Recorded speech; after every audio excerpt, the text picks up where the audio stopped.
to have you back if you're just joining us. This is Firecrackers, and we're about to talk about the 2024 budget and provisions for health and if it is going to be sufficient because, well, the state of emergency has often been declared in the health sector. This is not the it's not going to be the first time. Well, we hope that it will not be happening anytime soon. But now let us ask the big question because for health, 1.33 trillion naira was allocated to health, which is 5% of the budget of 27 trillion naira. So I'm going to be starting with Dr. Emmanuel Onyemichi, who is joining us live from Lagos. The amount of money that was budgeted to the health sector, do you see it as being enough to take care of a lot of problems that is actually in the sector? When we are talking about brain drain, we are talking about lack of infrastructure, and we have medical practitioners too complaining of not getting adequate training. So for the 2024 budget, do you feel that amount might do something to cushion the impact that is really eating on that sector right now? Yeah, thank you very much. The answer is simple and straightforward. It is still, although it may look big when you say 1.33 trillion, but we know the value of the naira. It is inadequate and falls far below the agreement. Let's say AU African Leaders Agreement in 2001, which is called Abuja Declaration of 15% of budget on health for all African Union states. So it's grossly inadequate. It is still going to leave the country where it is. So a lot still needs to be done, especially with this time where the value of naira keeps depreciating. So we find ourselves in the same spot where the government, for some reason, is not ready to take the bull by the horn in terms of investing more in health. If you watch the expenses on health, majority still comes from the private sector, about 75% of the. So it's not sustainable. When you talk about health insurance, when you talk about immunization, when you even talk about remuneration for people, staff who work in the health sector, and then the desire to reverse the brain drain, infrastructure to maintain the teaching hospitals and the primary health centers to allow health to run effectively. We are not there yet. We are still, it's still all gloom as far as the budgeting on health is concerned. So we encourage government to do more. This is slightly less than it's about just about 5% of what was budgeted last. 5% of the entire budget. Right? We don't think it's enough for health. Health is not still given the priority it deserves because, like they say, health is wealth. So we are expecting that something more can be done in this sector to encourage it. Okay, if we look at the budget, we have 12% of it going for defense and security. Do you think that that is justified? Because if we are going to juxtapose between defense and health, because we have, well, insecurity going on in the nation, which is not news to anyone. So if we see that defense is taking, well, much more load than the health sector when it comes to allocation, do you feel like that is justified? But by no means it is not justified because even the insecurity is the creation of the state. So but we cannot put health under security. Security is okay, but what has been achieved in all the allocations given to security? So without taking anything away from security, it's very, very vital. We still have a very high level of insecurity. So if the investment in security or the allocation is properly utilized, that is fine. However, security and health are not mutually exclusive, like we say. That means it will not be either security or health. It can be both. If properly allocated, health is so important. Malaria alone is taking a lot of economic burden It's a lot of economic loss. Malaria, or something like we can say ordinary malaria, like people say. The number of hours people go out of work, the money spent in treatment of malaria week in, week out, is a lot. So health deserves a lot of attention. If you have a healthy workforce, a healthy nation, you can even have a secured nation. So that argument, putting it side by side, yes, health deserves even as much as security has, because they are both vital. I mean, in the life of any nation. Okay, Ravi, thank you very much for that. And now to Dr. Abib Salman, what is your own assessment of the budget, especially the one that went, the allocation that went to health sector? Thank you very much. I most appreciate my colleague that I've spoken earlier. First of all, you have to look at this the budget holistically. When we're talking about the health, the security, the infrastructure, and other social amenities, everything is talking about the Nigerian as a whole. All right, and all of them are important from my own perspective. However, we can just say, okay, let's draw the scale of their importance to know where we are going to place, each of them. First of all, there was a Abuja declaration, as was mentioned earlier on, and this Abuja declaration, they sat down, they are like, okay, for any state to have a meaningful health, that state must allocate at least 15% of the gross budget to the health. And we all know the meaning of this. Since that declaration, I do not think data are out there that Nigeria is even close to that 15%. Look at this current budget now. So it's just 4.9% of the whole total thing. We are talking about 15%. Nigeria is talking about 4.9. If we look at the budget holistically, the amount of the funds allocated is becoming manifold. But the one that is allocated to health, it sounds big, but in terms of percentage, it's not there. Now, here is the problem. Recently, our House of Rep advised federal government to declare state of emergency in health sector because it came from honorable, representative of the House. You would think that when, in fact, they even advised federal government to put more votes, which means they should allocate more to that. So we are expecting Nigeria to even listen, because we have 3 tiers of government. If executive are coming, and of course the legislative arm are like, oh, with what is going on, declare state of emergency. So now Mr. President has presented the budget to them, and they are the one that advise government. Let's see how they are going to look at it, to either advise the government to either say, oh, what you have given us, it's not enough, or put more to health. As regards to the security, every other thing, what is the advantage or the importance of health if there is no security? As you are healthy, the insecurity will come and just take the whole of you. So I think we can have both and other. However, if actually what the government, have been put in all these things, since they are being used judiciously and we can be able to trace the usage, we will say that we are not there yet, but we can be moving closer. That is where the problem is. From my own perspective, health is very, very much important. When we are talking about health, we talk about the country as a whole, and you talk about the state before you now move to the local government. We have a lot to talk about on this topic. So once again, thank you very much.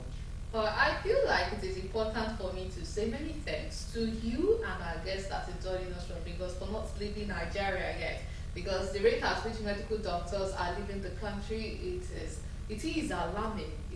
So now this is what would make us talk about brain drain. Brain drain is something that I feel I would not want to assume, because there are sometimes you would think that the federal government is aware of something, but then the results might show that they might not really be aware of it. But I think that with the way doctors are leaving, medical practitioners, because it's not just doctors alone that are leaving the country, health practitioners, we would think that the federal government is aware of it and they should do something to try to stop it. Now, if we look at the breakdown of this budget, we have amount provision for Federal Ministry of Health and its agency, recurrent and capital expenditure. We also have some amount of money for immunization funds, including counterpart funding for donor-supported programs, and we have transfer to basic healthcare provision fund.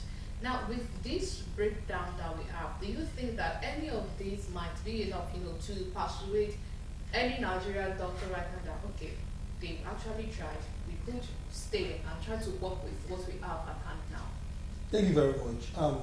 With the details and the data you have with you, it has not addressed the problem of grant. Recently, there was a caption on the headline that says that Nigerian universities are advised to produce more medical doctors. So what will happen to them if you do not have special plan? To me, if you have declared a state of emergency, it means you must, isolate that body and if we want to retain this set of people, then these are our package. Let me use the word welfare package. I have said it times without number. One of the reasons that are making people to leave the shore of this country is that the remuneration, the security, and every other thing. That's why we cannot remove security from the whole thing. You said you appreciate us that we are still here, that we are yet to japa. The question is, as at 2 days ago, all right, in my own place of work, a couple of doctors resigned too, the nurses too, the other healthcare workers are resigning. Government is aware. Recently, there was a news that Lagos University Teaching Hospital closed 135 bedded ward because doctors, the nurses, and other people that work there, they are inadequate. So now, Federal Teaching Hospital, they are now having that kind of heat. Imagine Federal Teaching Hospital, a teaching hospital in Lagos State, if they can have that kind of heat. What do you think other far states, their federal and the states? It means many of these primary health care, you may not even have doctors. All right, general hospital, they may not have doctors. I have said it times without number, and this thing started shortly after COVID-19. When in certain hospital, you will see doctor attending to over 100 patients in a single clinic. And any patient that is coming to the hospital will be given an appointment, first time appointment, maybe after 6 months or after 7 months. Since then, I knew that there is a problem. But now, majority of doctors, they have left this country. The remaining people that are here, we have two things. It's either we cut down the load, else they will be getting sick, doctors will be dying. Something happened recently that in a center, 3 doctors died within the space of 5 days. All right, so these are the problems we are seeing. And I think government is not looking at our side. We have said it, we have met with them, official, unofficial. Let me try and break down certain things. This budget, we have the recurrent expenditure for salary, for every other thing. Majority of what we have here, that is what it will go for. All right? We are talking about the special packages for doctors. It has never factored that in. We have the resident doctors, we have those that are consultant, we have the medical officer. Each of these cadre of doctors, you need to meet with them, speak with them. What are those things that can be done? All right, we have said, we have this framework that we have given to the government. How can you retain doctors? Give them special, skill. Even though if it is not exactly what they are getting out today, it could be close. At least thinking about where it is not the same, or if it is close and I have my family here, I can stay behind and of course contribute to this Nigeria. Nigeria is losing a lot of money. You don't have doctors. And patients come to the hospital, nobody to treat them. And you now know the most striking thing. When they now come to the hospital, whether doctor has been busy and immediately doctor attends to them and there is anything, the relative of the patient will now descend on doctor. Instead for them to now be telling government, come to the aid of these doctors, try and do this and this. You know, the whole things, I wish Nigerian government can have a serious talk with the doctors, especially the Nigerian Medical Association and Nigerian Association of Resident Doctors, because we are like the backbone of health systems. If we can sit together, we know, you know, we have been talking to them, do this, they will not do it. Let me quickly tell you something. I'm the president of ARD from last week, all right? There is a money, it's a fund for the exams, we call it Medical Residency Training Fund, MRTA.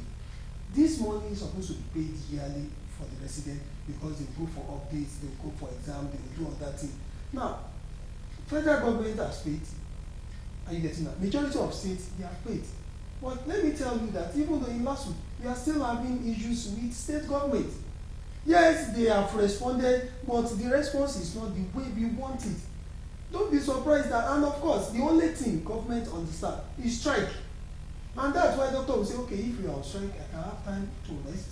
I can also have time because the workload is too much. If you go, have you ever noticed, doctor, when they are going to work early in the morning, they will smile, look gorgeous. But when they are coming, you will see them. It's as if they have been beaten severely, you know. Those are the things, that is the workload. So I hope and I wish both federal government, the state government, even though government and the local government, they can come to aid. Federal government is allocating 4.9%. What of all the states? And all these things are going to cascade down to the doctor, the salary, all right, the remuneration, and every other thing.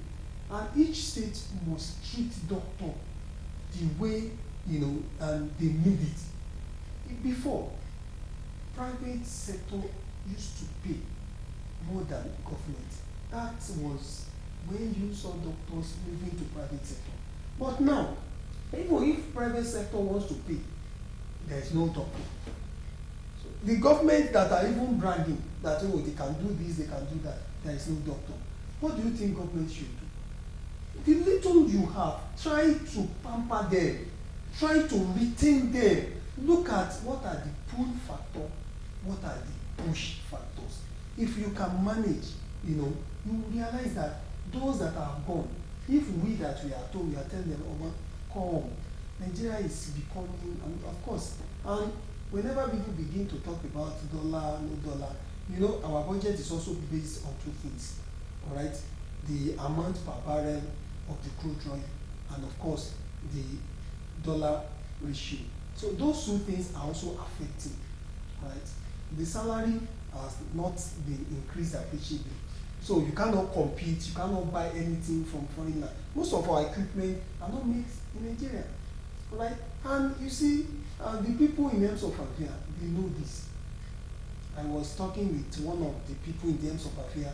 That person was telling me that whatever happened, you know, I do know I'm not using any hospital in Nigeria. You know, I smiled and I laughed. There are certain, you know, medical conditions that will never give the sufferer, are you getting that, time to get from his office to the airport. If you have never made provision for that emergency, do you think you will survive it? Our government knows what to do. But I think maybe we, the citizens, we need to let them know, we need to come out, and we need to, the question is, doctors, we have been telling them, I don't want to use the word that we are tired, that they don't listen to us. Now, if we go on strike, they will say, nah, you are not putting human face, you are not doing this. Imagine what politicians, they are having their lives. Everybody is relocating except politicians. Have you never thought of that one? Everybody is relocating except politicians. It means something they there. So that's just it. So now to Dr. Emmanuel Onyenuche. We've had the House of Reps, we have the Senate, the National Assembly, both sometimes declaring that they should declare, or moving motions that they should declare emergency in the health sector. Whenever they make this known, whenever they pass this motion, even if it gets assented to, we often do not see enough measures. So whenever they call for state of emergency in the health sector, what are the things you are looking forward to seeing? Yeah, it's all rhetoric until people assess their health with it. Especially those people in place, the authority, the politicians, and the rest. You will see that it will just still be dancing around the circle. You cannot declare state of emergency on health when you have headache. You are in London, even from the top to the lowest echelon. They are all junketing up and down for simple things that can be treated here. So the average person has no confidence in the health system. Meanwhile, we have one of the best trained doctors and healthcare providers in the country. That's why they are marketable all over the world. So until they take it serious, and when they take it serious, we will know. When you invest in health and you partake in the system. So saying state of emergency is not new. They only declare the only emergency is when anything that will affect campaign and elections and voting. That's where there is a truly emergency in the country, or when people go on strike, and it's likely going to affect the political party position and all that. So otherwise, there is life is not valued in this country. You will see it from every facet of the life that life is not valued. So we do not take those comments. These are just like dear parlor talk when people gather, they say something, say, let us say what they will like to hear. So that's politics. You know, what do you think we should tell them? Say, let's declare state of emergency on health. So it will sound well. It will be carried by newspapers and media houses but they don't walk the talk. So Nigerians should know that until the politicians, the policy makers are serious about this thing, it is not going to work. In 2002, the former president Buhari signed into law the National Health Insurance Act. It was initially NHIS, National Health Insurance Scheme, but now the law made it mandatory for all Nigerians to have one form of social health insurance or the other. Even as it has been signed, has it been domiciled, as it is in practice, it is still less than 5% or so of Nigerians are assessing health through that means. So it's not those things are declarations that are made to please people or please themselves. Until the government is serious. When government is serious, everyone will know that government is serious with health, and you will see the reversal of this brain drain. It wasn't like this before. So, like the Dr. Habib said, there is a lot. By the time healthcare workers are remunerated well, infrastructure is put in place, even the security is also put in place. An average Nigerian, not even a medical practitioner, would like to stay in his country. It's not easy like that for people to just be running out. If things are working, a lot of people will not want to go. They will stay in their country and invest in their country, and be able to serve your people. It's somehow that you are trained as a doctor, for instance, in Nigeria, and then you go and be practicing abroad, and you see that your people are dying from things that are treatable, things that are preventable, and things that your skill can help. But you are helpless because both the people that are angry and you that are trying to help can be consumed in such a disorganized society. So it's all lip talk until we see them put action to it. That's when we can say that the government is serious regarding the health of its citizens. Thank you. All right. Thank you